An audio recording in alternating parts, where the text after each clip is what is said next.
Welcome to AMRAP 5, the weekly open show. Richard, we have 22.3. I'm going to set the clock and you're going to tell the people what it is. Go. All right, guys. It is 3 rounds with descending reps. So we're going to start with 21 pull-ups for our X and then 42 dubs.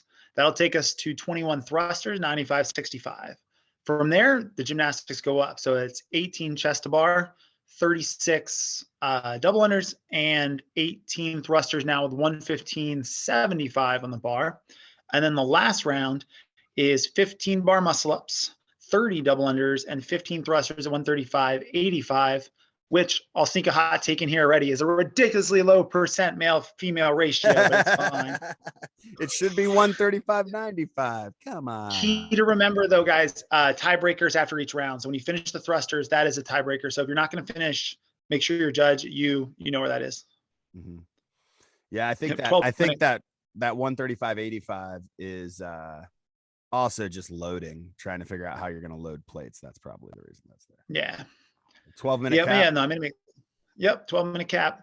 If you know there's a spot that's going to be sticky for you, definitely make sure you get yourself there feeling as good as possible. So don't necessarily rush to that point, like get yourself there feeling good and confident, whether that be the pull-ups, the chest to bar muscle ups, a certain weight, whatever.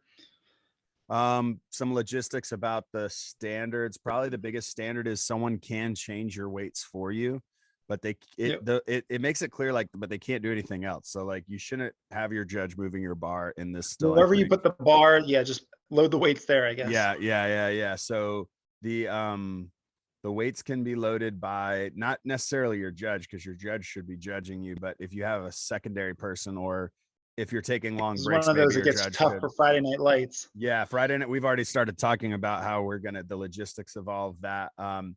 And I mean, the group chat. We'll figure it out. But you should have someone changing your weights for you. That shouldn't be taking away your time. Unless you're planning on long breaks here and there in between things, then maybe your judge can run over and change something while you're maybe, in between movements.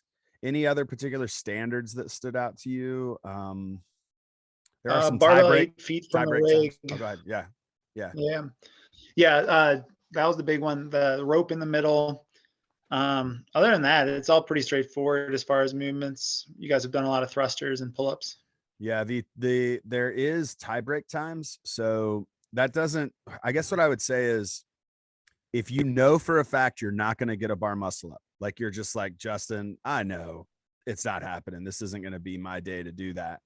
Sprint, in essence, to the extent that you can, to the tie break time. Well, the workout ends at those thrusters. Yep. And the better score you get is that tie break time. Like that is going to catapult you up, because there will be a bottleneck effect at the bar muscle up. So you can get a much higher placement by pushing, just based on the way the time cap or the break time be the fastest one there for sure. Yeah. So think about that. Not necessarily that I'm not encouraging people to sprint. I'm just saying, if you know you're not going to get the bar muscle up, there's incentive to get there wasted and have everything out of the tank.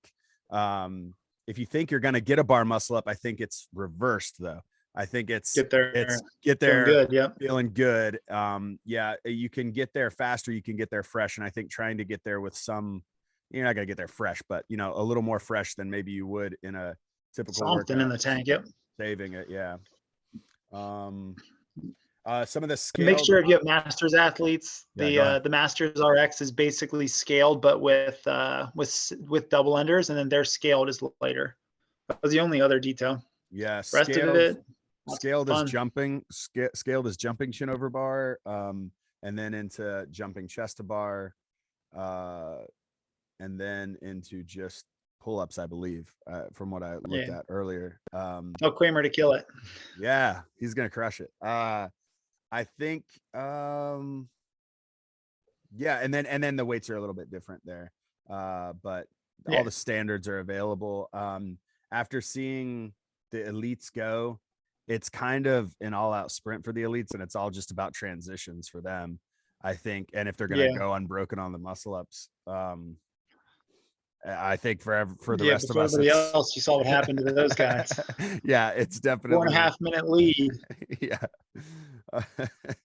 Yeah. So look over the standards. Make sure you take a good amount of time getting warmed up for this one because there's a lot of different movements. So all right, let's reset and hot takes. Enough about the standards. Go. Boom. Hot take. You're going to regret going too big or too early. I think people will watch somebody like Noah do it and they'll think, oh, I can do 21 broken pull-ups, and they will. And that's a bad choice. I concur. I think after watching some athletes do this today, I think setting yourself up well on the back end of this workout is the workout. Like that, and I think even dropping, it seems silly to people on a workout that starts with 21 pull-ups to potentially break it to 777. But even if you just take a 3-second break at 7 and 7 and 7 and release the grip, shake it out, and right back on the bar, you can save your grip a lot. You can save a lot of time under tension, which you're going to be gaining in the thrusters, potentially breaking the thrusters. I know 95 pounds for 21 reps is not that much, but it is a lot when you look at the rest of the volume in this workout and the fact that like Exactly what's coming. your lungs aren't going to really get a rest. I guess you could say the double unders are rest for some people. If you're the type of person who can rest during double unders, good for you. I hate You don't you. get a lot of them. Yeah, you don't get a lot of them to rest in either. Yeah, exactly. So I think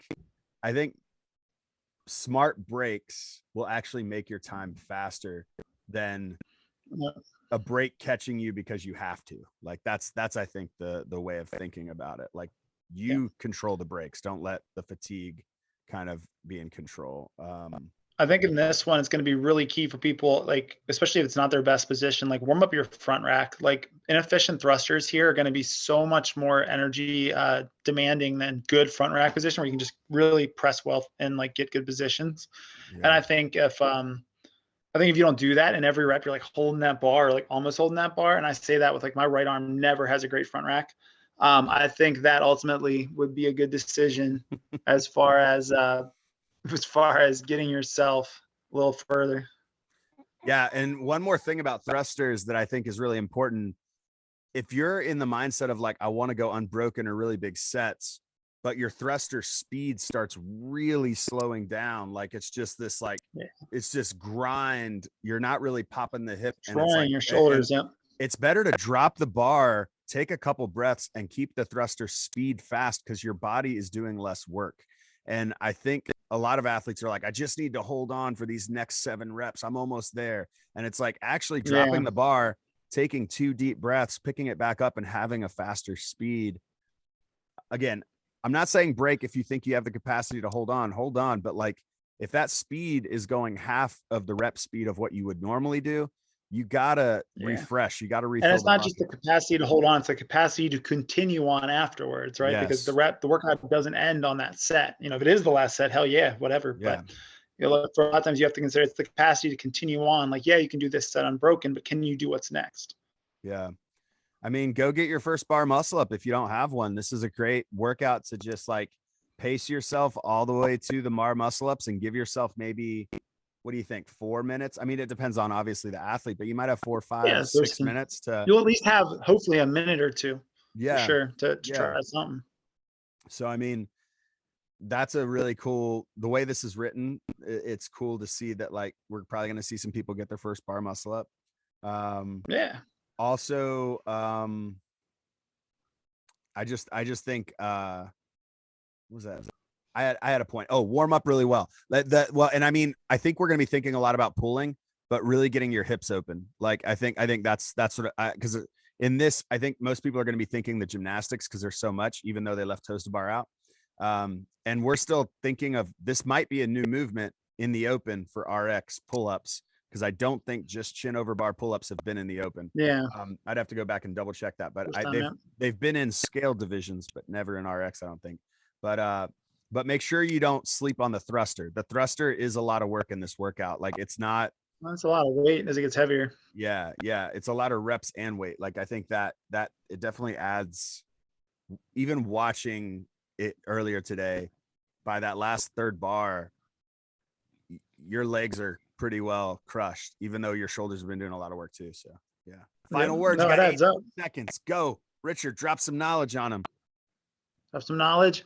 If any indicator this year, you should absolutely jump in every workout you do to train for next year, because we have jumped in all 3 for 3. I don't think that's ever happened where our modality is every single workout.